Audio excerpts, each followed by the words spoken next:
ദേശീയ വിദ്യാഭ്യാസ നയത്തിന്റെ ഭാഗമായുള്ള PM ശ്രീ പദ്ധതിയിൽ കേരളവും ഒപ്പുവെച്ചു. CPIയുടെ കടുത്ത എതിർപ്പുണ്ടായിട്ടും ഒടുവിൽ ഒപ്പുവെക്കുകയാണ്. വിവരങ്ങളുമായി MS വീണ.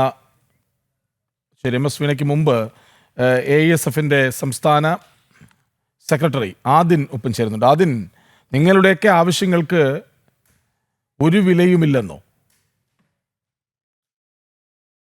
വിദ്യാർത്ഥികളുടെ ആവശ്യം PM ശ്രീ കേരളത്തിൽ ആദ്യം നടപ്പിലാക്കുമ്പോൾ ശ്രമിക്കുമ്പോൾ തന്നെ വിദ്യാഭ്യാസ വകുപ്പ് മന്ത്രി വിളിച്ച ചർച്ചയിൽ ഒരു വിദ്യാർത്ഥി പ്രസ്ഥാനം ഒഴിച്ചു ബാക്കി മുഴുവൻ വിദ്യാർത്ഥി പ്രസ്ഥാനവും ഇത് എതിർത്തതാണ്.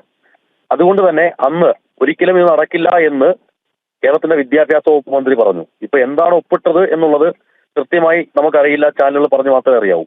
പക്ഷേ PM ശ്രീ കേരളത്തിൽ നടപ്പിലാക്കുമ്പോൾ കേരളത്തിലെ ഭൂരിപക്ഷം വിദ്യാർത്ഥി പ്രസ്ഥാനങ്ങളെ വഞ്ചിക്കുകയാണ്.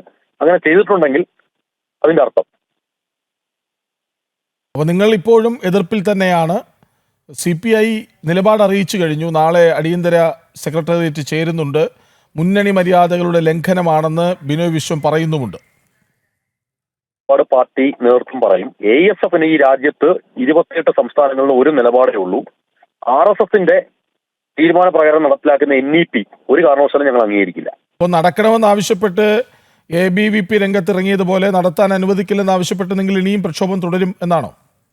തീർച്ചയായും ഞങ്ങൾക്ക് നിലപാടിൽ നിന്ന് മാറാൻ സാധിക്കത്തില്ലല്ലോ. അപ്പൊ എന്താണ് നാളെ മുതൽ നിങ്ങളുടെ പരിപാടി? അതായത് ഇത് നടപ്പിലാക്കും എന്ന് ഉറപ്പാകുന്നു, കരാറിൽ ഒപ്പുവെക്കുന്നു, CPI വീണ്ടും നിലപാട് വ്യക്തമാക്കുന്നു, എതിർപ്പ് അറിയിക്കുന്നു. അപ്പോൾ AESFന് എന്താണ് ചെയ്യുന്നത്? അല്ല, അത് വ്യക്തി കേന്ദ്രീകൃത സംഘടനയല്ലല്ലോ AESF. കൃത്യമായി AESFന്റെ അല്ല, ഞാൻ AESF എന്ന് തന്നെയാണ് ചോദിച്ചത്.